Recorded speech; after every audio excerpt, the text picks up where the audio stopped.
Hello guys, ನೀವು ನೋಡ್ತಾ ಇದ್ದೀರಾ ವಿಜಯ್ ಕನ್ನಡ ಕ್ರಿಯೇಷನ್ಸ್ ಇನ್ ಕರ್ನಾಟಕ ಯೂಟ್ಯೂಬ್ ಚಾನಲ್. ಈ ಒಂದು ವಿಡಿಯೋದಲ್ಲಿ ನಾನು ನಿಮಗೆ ಏನು ತಿಳಿಸ್ಕೊಡ್ತಾ ಇದ್ದೀನಿ ಅಂದರೆ, ನೀವು ಯಾವುದಾದ್ರೂ UPI ಪೇಮೆಂಟ್ನ ನೀವು ರಿಸೀವ್ ಮಾಡ್ಕೊಂಡೆ ಅಂದರೆ ನಿಮ್ಮ ಮೊಬೈಲ್ಗೆ ಏನಾದರೂ ದುಡ್ಡು ಬಂತಪ್ಪ ಅಂದರೆ ನೀವು ಈಸಿಯಾಗಿ ವಾಯ್ಸ್ ನೋಟಿಫಿಕೇಷನ್ನ ಪಡ್ಕೋಬೋದು. ಈಗ ಎಕ್ಸಾಂಪಲ್ಗೆ ನೀವು ಶಾಪ್ನಲ್ಲಿ ಒಂದು ವಾಯ್ಸ್ ಬಾಕ್ಸ್ನ ಇಟ್ಟಿರ್ತಾರೆ, ನೋಡ್ತಾ ಇರ್ಬೋದು. ಅದು ನಿಮ್ಮ ಮೊಬೈಲ್ಗೆ ಕ್ರೆಡಿಟ್ ಆದ ತಕ್ಷಣ ಅದು ನಿಮಗೆ ವಾಯ್ಸ್ ನೋಟಿಫಿಕೇಷನ್ನ ಕೊಡುತ್ತೆ. ನಿಮ್ಮ ಮೊಬೈಲ್ಗೆ ಅಥವಾ ನಿಮ್ಮ ಬ್ಯಾಂಕ್ ಅಕೌಂಟಿಗೆ ಎಷ್ಟು ಹಣ ಜಮಾ ಆಗಿದೆ ಅಂತ ನಿಮಗೆ ಅದು ಹೇಳುತ್ತೆ.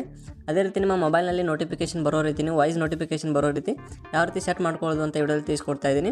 ಇದರ ಮುಖಾಂತರ ನೀವು ಈಸಿಯಾಗಿ ನಿಮ್ಮ ಮೊಬೈಲ್ಗೆ ಹಣ ಬಂದಿದೆಯಲ್ಲ ಅಂತ ನೀವು ನೋಟಿಫಿಕೇಷನ್ ಮುಖಾಂತರನೇ ತಿಳ್ಕೊಬೋದು. ಯಾವುದೇ ರೀತಿ ನೀವು ಫೋನ್ಪೇ, ಪೇಟಿಎಮ್ ಆಗಿರ್ಬೋದು, ಗೂಗಲ್ ಪೇನ ನೀವು ಓಪನ್ ಮಾಡಬೇಕಾಗಿಲ್ಲ. ನಿಮಗೆ ನೋಟಿಫಿಕೇಷನ್ ಬಂದ ತಕ್ಷಣ ನಿಮಗೆ ಗೊತ್ತಾಗುತ್ತೆ. ಅದನ್ನ ಯಾವ ರೀತಿ ಮಾಡೋದು ಅಂತ ಈ ಟ್ರಿಕ್ನ ನಾನು ನಿಮಗೆ ತಿಳಿಸ್ಕೊಡ್ತೀನಿ. ಅದಕ್ಕಿಂತ ಮೊದಲು ನಮ್ಮ ಚಾನಲ್ನ ಫಸ್ಟ್ ಟೈಮ್ ನೋಡ್ತಾ ಇದ್ದಾರೆ ಅಂದರೆ ಈಗಲೇ ಸಬ್ಸ್ಕ್ರೈಬ್ ಮಾಡ್ಕೊಳ್ಳಿ ಮತ್ತು ವಿಡಿಯೋನ ಲೈಕ್ ಮಾಡಿ ಅಂತ ಹೇಳ್ತಾ ಬನ್ನಿ ವಿಡಿಯೋನ ಶುರು ಮಾಡೋಣ ಫ್ರೆಂಡ್ಸ್. ನೋಡಿ, ಈ ಸೆಟ್ಟಿಂಗ್ನ ನೀವು ಆನ್ ಮಾಡೋದಕ್ಕೆ ನೀವು ಒಂದು ಅಪ್ಲಿಕೇಶನ್ನ ಡೌನ್ಲೋಡ್ ಮಾಡಬೇಕಾಗುತ್ತೆ. ಅಪ್ಲಿಕೇಶನ್ ನಿಮಗೆ ಪ್ಲೇಸ್ಟೋರ್ನಲ್ಲಿ ಸಿಗುತ್ತೆ. ನೋಡಿ, ಪ್ಲೇಸ್ಟೋರ್ನಲ್ಲಿ ನೀವು ಏನಂತ ಸರ್ಚ್ ಮಾಡಬೇಕಂದ್ರೆ UPI ಪೇಮೆಂಟ್ ಅನೌನ್ಸರ್ ಅಂತ ನೀವು ಸರ್ಚ್ ಮಾಡಬೇಕಾಗುತ್ತೆ. ನೋಡಿ, UPI ಪೇಮೆಂಟ್ ಅನೌನ್ಸರ್ ಅಂತ ಸರ್ಚ್ ಮಾಡ್ಕೊಂಡ ತಕ್ಷಣ ನಿಮಗೆ ಒಂದು ಅಪ್ಲಿಕೇಶನ್ ಬರುತ್ತೆ. ಇಲ್ಲಿ ಮೊದಲಿಗೆ ನೋಡ್ತಾ ಇರ್ಬೋದು, ಈ ರೆಡ್ ಐಕಾನ್ ಇರುತ್ತೆ, ನಿಮಗೆ ಇದ್ರ ಮೇಲೆ ಕ್ಲಿಕ್ ಮಾಡ್ಕೊಳ್ಳಿ. ನೋಡಿ, ಕ್ಲಿಕ್ ಮಾಡ್ಕೊಂಡ್ರೆ ನಿಮಗೆ ಅಪ್ಲಿಕೇಶನ್ ಈ ರೀತಿ ಓಪನ್ ಆಗುತ್ತೆ. ಇದನ್ನು ನೋಡ್ತಾ ಇರ್ಬೋದು, UPI ಪೇಮೆಂಟ್ ಅನೌನ್ಸರ್ ಅಂತ. ಇದನ್ನ ನೀವು ಡೌನ್ಲೋಡ್ ಮಾಡ್ಕೊಳ್ಳಿ. ಡೌನ್ಲೋಡ್ ಮಾಡಿಕೊಂಡು ನಾನು ಆಲ್ರೆಡಿ ಡೌನ್ಲೋಡ್ ಮಾಡ್ಕೊಂಡಿದ್ದೆ. ನೋಡ್ತಾ ಇರ್ಬೋದು, ರೇಟಿಂಗ್ 4.4 ಇದೆ ಮತ್ತು ಎಲ್ಲನೂ ಕೂಡ ರೇಟಿಂಗ್ ಚೆನ್ನಾಗಿ ಕೊಟ್ಟಿದ್ದಾರೆ. ಫಸ್ಟ್ಗೆ 5 ಸ್ಟಾರ್ ಇದೆ. ನೋಡ್ತಾ ಇರ್ಬೋದು, ಈಗ ಓಪನ್ ಮೇಲೆ ಕ್ಲಿಕ್ ಮಾಡ್ಕೊಳ್ಳಿ. ನೋಡಿ, UPI ಪೇಮೆಂಟ್ ಅನೌನ್ಸರ್ನ ನೀವು ಓಪನ್ ಮಾಡ್ಕೊಂಡ್ರೆ ಈ ಇಂಟರ್ಫೇಸ್ ಓಪನ್ ಆಗುತ್ತೆ. ನೋಡ್ತಾ ಇರ್ಬೋದು, ಮೊದಲಿಗೆ ನಿಮಗೆ ನೋ ಪೇಮೆಂಟ್ ಸೆಟ್ ಅಂತ ಬರುತ್ತೆ. ಅಂದರೆ ನೀವು ಯಾವುದೇ ರೀತಿ ಪೇಮೆಂಟ್ನ ಮಾಡ್ಕೊಂಡಿರೋದಿಲ್ಲ. ಈ ಅಪ್ಲಿಕೇಶನ್ ಆದಮೇಲೆ ನಿಮ್ಗೆ ಯಾವ ರೀತಿ ಪೇಮೆಂಟ್ ಬಂದಿರುತ್ತೋ ಅದೆಲ್ಲನೂ ಕೂಡ ಇದರಲ್ಲಿ ತೋರಿಸಿದೆ, ಲಿಸ್ಟ್ ಬರುತ್ತೆ. ಈಗ ನಾನು ಮೊದಲಿಗೆ ಓಪನ್ ಮಾಡ್ಕೊಂಡಿರೋದ್ರಿಂದ ಇದರಲ್ಲಿ ಯಾವುದೇ ರೀತಿ ತೋರಿಸ್ತಾ ಇಲ್ಲ. ಈಗ ನೋಡ್ತಾ ಇರ್ಬೋದು, ಇದರಲ್ಲಿ ಈಜಾಗಿ ನೀವು ಸೆಟ್ಟಿಂಗ್ಸ್ಗಳನ್ನ ನೀವು ಮೊದಲಿಗೆ ಸೆಟ್ ಮಾಡಬೇಕು. ಯಾವ ರೀತಿ ಅಂದರೆ ಸೆಟ್ಟಿಂಗ್ ಮೇಲೆ ಕ್ಲಿಕ್ ಮಾಡ್ಕೊಳ್ಳಿ. ಕ್ಲಿಕ್ ಮಾಡಿಕೊಂಡು ರೀಡ್ ಪೇಮೆಂಟ್ ಇಂಪೋ ಮೇಲೆ ಇದನ್ನು ಎನೇಬಲ್ ಮಾಡ್ಕೊಳ್ಳಿ. ಮತ್ತು ಅನೌನ್ಸ್ ಪೇಮೆಂಟ್ಸ್ ಇದೆ ನೋಡಿ, ಇದನ್ನು ನೀವು ಎನೇಬಲ್ ಮಾಡ್ಕೋಬೇಕು. ಆಫ್ ಇದ್ರೂ ಕೂಡ ಎನೇಬಲ್ ಮಾಡಿ. ಮತ್ತು ಡೈಲಿ ಪೇಮೆಂಟ್ ಸಮ್ಮರಿ ಕೂಡ ಎನೇಬಲ್ ಮಾಡ್ಕೊಳ್ಳಿ. ಅದೇ ರೀತಿ ಅಲೋ ಬ್ಯಾಕ್ಗ್ರೌಂಡ್ ಆಪರೇಷನ್ ಇದೆ, ಇದನ್ನು ಕೂಡ ನೀವು ಎನೇಬಲ್ ಮಾಡಬೇಕಾಗುತ್ತೆ. ಇಲ್ಲಿ ಸೆಟ್ ನಾವು ನೀವು ಕ್ಲಿಕ್ ಮಾಡಿಕೊಂಡು ಅದನ್ನು ಕೂಡ ಎನೇಬಲ್ ಮಾಡ್ಕೊಳ್ಳಿ.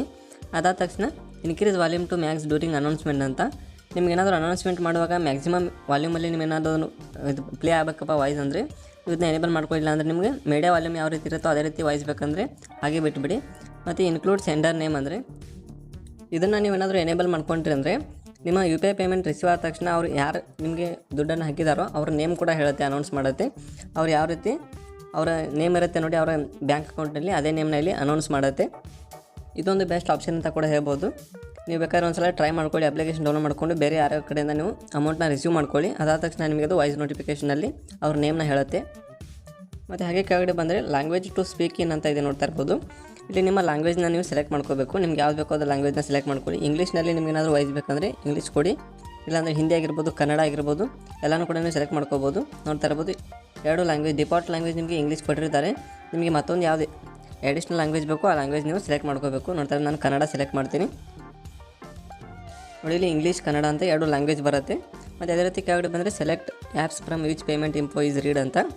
ಈಗ ನೋಡ್ತಾ ಇರ್ಬೋದು, ಪೇಟಿಎಮ್, ಫೋನ್ಪೇ, ಗೂಗಲ್ ಪೇ, ಭೀಮ್ ಪೇ ಎಲ್ಲನೂ ಕೂಡ ಸೆಲೆಕ್ಟ್ ಆಗಿದೆ. ನಿಮಗೆ ಯಾವುದಾದ್ರೂ ಬೇಡ ಅಂದರೆ ಅದನ್ನ ನೀವು ಡಿಸೇಬಲ್ ಮಾಡ್ಕೊಳ್ಳಿ. ಇಲ್ಲಾಂದರೆ ಎಲ್ಲ ಆ್ಯಪ್ ಮುಖಾಂತರ ನಮಗೆ ಬೇಕಂದರೆ ಎಲ್ಲನೂ ಕೂಡ ಎನೇಬಲ್ ಮಾಡ್ಕೊಳ್ಳಿ. ಮತ್ತು ನೀವೇನಾದರೂ ರೀಸೆಟ್ ಮಾಡಬೇಕಂದ್ರೆ ಕೆಳಗಡೆ ರೀಸೆಟ್ ಕೂಡ ಮಾಡ್ಕೋಬೋದು.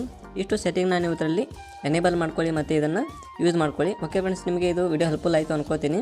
ಇದು ಜಾಸ್ತಿ ಶಾಪ್ ಓನರ್ಸ್ಗೆ ಹೆಲ್ಪ್ ಆಗುತ್ತೆ. ಯಾಕಪ್ಪ ಅಂದರೆ ಅವರು ಜಾಸ್ತಿ ಪೇಮೆಂಟ್ನ ರಿಸೀವ್ ಮಾಡ್ತಾ ಇರ್ತಾರೆ, ಅದಕ್ಕೆ ಅವ್ರಿಗೆ ಹೆಲ್ಪ್ಫುಲ್ ಆಗುತ್ತೆ. ನಿಮಗೂ ಕೂಡ ಬೇಕಪ್ಪ ಅಂದರೆ ಇದನ್ನು ಡೌನ್ಲೋಡ್ ಮಾಡ್ಕೋಬೋದು. ಒಂದು ಸಲ ಟ್ರೈ ಮಾಡಿ. ನಿಮಗೆ ವರ್ಕ್ ಆಗಲಿಲ್ಲ ಅಂದರೂ ಕೂಡ ನನಗೆ ಕಾಮೆಂಟ್ ಮಾಡಿ. ನಿಮಗೆ ವರ್ಕ್ ಆಯಿತು ಅಂದರೂ ಕೂಡ ನನಗೆ ಕಾಮೆಂಟ್ ಮಾಡಿ ತಿಳಿಸಿ. ನಾನು ನಿಮಗೆ ನೆಕ್ಸ್ಟ್ ವಿಡಿಯೋದಲ್ಲಿ ನಿಮಗೆ ವಿಡಿಯೋ ಮಾಡಿ ತಿಳಿಸ್ತೀನಿ ಮತ್ತು ನಿಮಗೆ ಕಾಮೆಂಟ್ನಲ್ಲಿ ನಾನು ರಿಪ್ಲೈ ಕೂಡ ಕೊಡ್ತೀನಿ. Okay friends, thank you. ಮತ್ತೆ ಮುಂದೆ ವಿಡಿಯೋದಲ್ಲಿ ಸಿಗೋಣ.